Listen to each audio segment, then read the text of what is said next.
आप मोदी जी का स्टेटमेंट सुनिए, वो कह रहे हैं पहले से पार्लियामेंट में खड़े होकर हम 400 सीट जीत रहे हैं।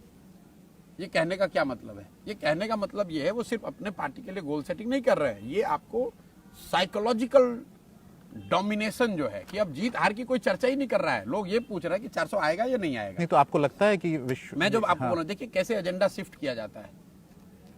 पहले ये हो रही थी बीजेपी जीतेगी नहीं जीतेगी, 272 आएगा नहीं आएगा। उन्होंने जैसे 400 कहा, 370 कहा, तो अब लोग सवाल ही ये पूछ रहे हैं कि 370 आएगा कि नहीं आएगा।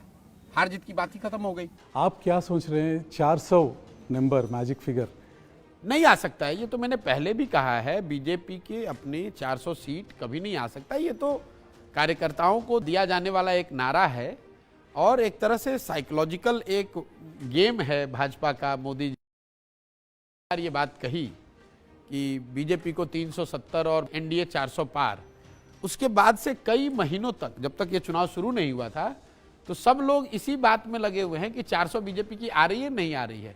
कोई ये पूछ ही नहीं रहा है कि आप जीत रहे हो कि हार रहे हो। एक तरीके से मोदी जी ने 2 महीने तक पूरा नैरेटिव ऐसा बना दिया कि चुनाव मतलब कोई इसमें चुनौती है ही नहीं, सिर्फ इतना तय होना है कि बीजेपी को 400 आ रहा है कि What do you think? Will Mr. Modi be the Prime Minister again? उसमें मुझे कोई डाउट दिखता नहीं है।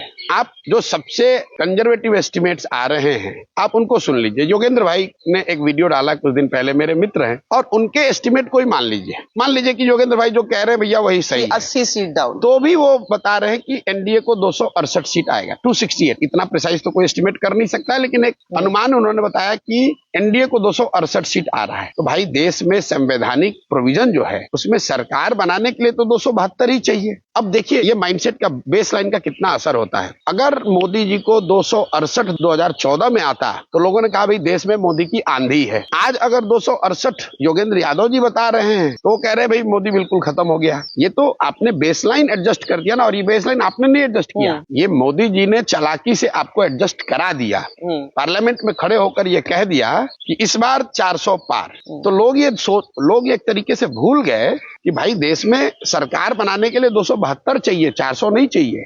और 272 आने के बाद कोई ये नहीं कहेगा कि अच्छा मैंने कहा था मुझे 400 नहीं आया, मैं अब प्रधानमंत्री नहीं बनूंगा। तो ये तो एक तरीके से बीजेपी ने नैरेटिव सेट कर दिया और सारे लोग यही सवाल कर रहे हैं, यही आकलन कर रहे हैं, इसी पर टीका टिप्पणी कर रहे हैं कि बीजेपी के 400 आएंगे कि नहीं आएंगे।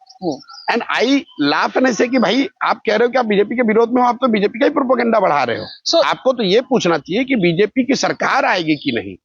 लेकिन आप पूछ रहे हो अच्छा प्रशांत जी बीजेपी को 370 आ सकता है क्या? भाई सरकार बनाने के लिए 272 सीट चाहिए, और अगर आप मोस्ट कंजर्वेटिव एस्टिमेट के हिसाब से भी एनडीए को, भाजपा को 250-60 भी अगर आ रहा है, एक बार को मान लो, तो भी सरकार तो उन्हीं की बन रही है। और मेरे कोई सीक्रेट कुछ नहीं है, ओपन है जी। कोई ढंग से बराबर स्टडी करे, मीडिया के लोग भी नहीं करते जी, माफ करना। ढंग से स्टडी करे तो वो कह सकता है ये हुआ है ना, देखिए 3 दिन के बाद मोदी ये कदम उठाएगा, 5 दिन के बाद ये उठाएगा, 7 आप तय कर सकते हैं।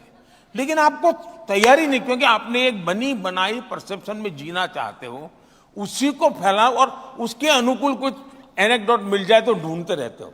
इसके कारण सारे के सारे लोग फेल हो जाते हैं। इस बार भी उनको लगता था कि 400 पार, आखिरकार स्थिति क्या हुई? इन सबको कहना ये पड़ रहा है कि 400 पार नहीं हो सकती। ऑपोजिशन क्या कहता है? तो उनको समझ ही नहीं आया कि कहां ले जा रहा हूं मैं। 3 चरण के बाद किसी ने उनको कहा कि आप पूरा कैंपेन ये लड़ रहे हो कि मोदी 400 पार जाएगा कि नहीं जाएगा।